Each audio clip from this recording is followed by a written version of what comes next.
She laughed too loudly at his joke, touched his arm like it was hers by right. I didn't say anything, didn't even blink. The wine was cheap, the steak dry, but the humiliation, sharp, wet, like a split lip I had to hide. Every bite she took cut me deeper. He's awful with directions. Oh, don't ask him to fix anything. He's hopeless.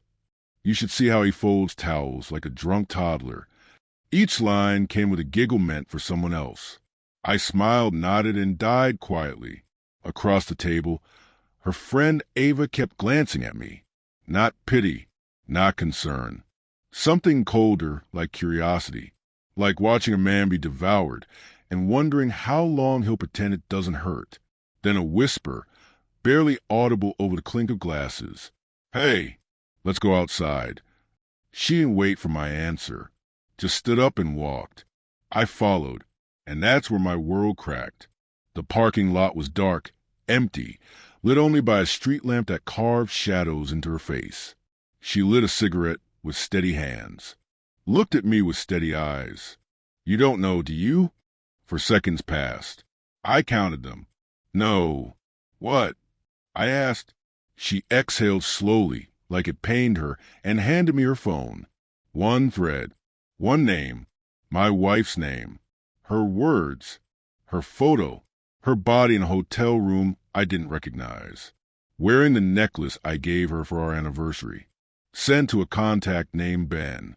No code names, no attempt to hide it, not even shame. Ava didn't say anything else. She didn't need to.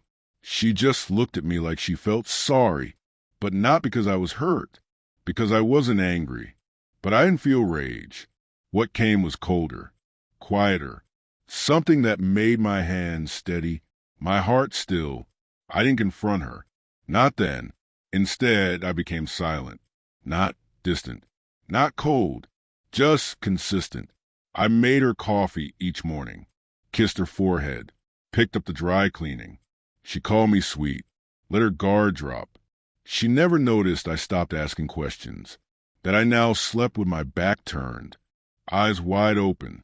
I watched patterns, late meetings, phone always face down, sudden showers after girls' nights. I remembered everything.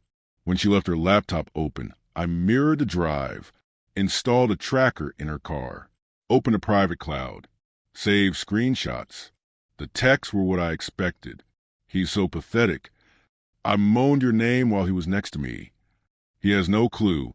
She mocked me in pixels. I tracked hotel bookings, found a cheap motel on Route 7, the one with the flickering vacancy sign, and sheets that never knew loyalty. I sat outside once, watched her car pull in, watched her come out 2 hours later, lipstick blurred, smile triumphant. I said nothing, just drove home, folded towels like a man too dumb to see. 3 weeks later, I left a folder on the kitchen counter, printed texts neatly arranged, stapled. Beside it, a hotel receipt, a grainy photo of her and Ben kissing in a parking lot. I went for a walk. When I came back, she was on the floor, papers scattered, tears smudging her cheeks like war paint made of mascara. Her voice cracked. I can explain. I raised a hand, not to silence her, to stop myself from unleashing what I really wanted to say. I don't need your story. She reached for me like I was still hers. I stepped back like I never was. Dinner with friends again. Same table. Same jokes. But this time, she was quieter. Flinched when I spoke. Ben wasn't there. Ava was. I raised my glass in the middle of a toast. To loyalty, I said. Everyone smiled, except her. Then I looked at Ava. Still want to go outside? I asked. Her eyes widened. The others laughed. Thought it was a callback to an old joke. But my wife didn't laugh. Her face went pale. She knew. She knew how I found out. That Ava had told me. That her web was unraveling. That night, I told her I'd be gone by morning. She begged, cried into my chest like it still belonged to her. I let her weep and shake. Then I whispered, I stopped loving you the day You made me feel small, in front of people who didn't matter. And I walked out, left her kneeling on hardwood, surrounded by her own lies. I sleep better now, not because I'm free, but because I left the truth exactly where it belonged. With her, she calls sometimes, leaves voicemails like confessions, like apologies etched in static. I don't delete them. I just don't listen. There's no healing in the past, only evidence.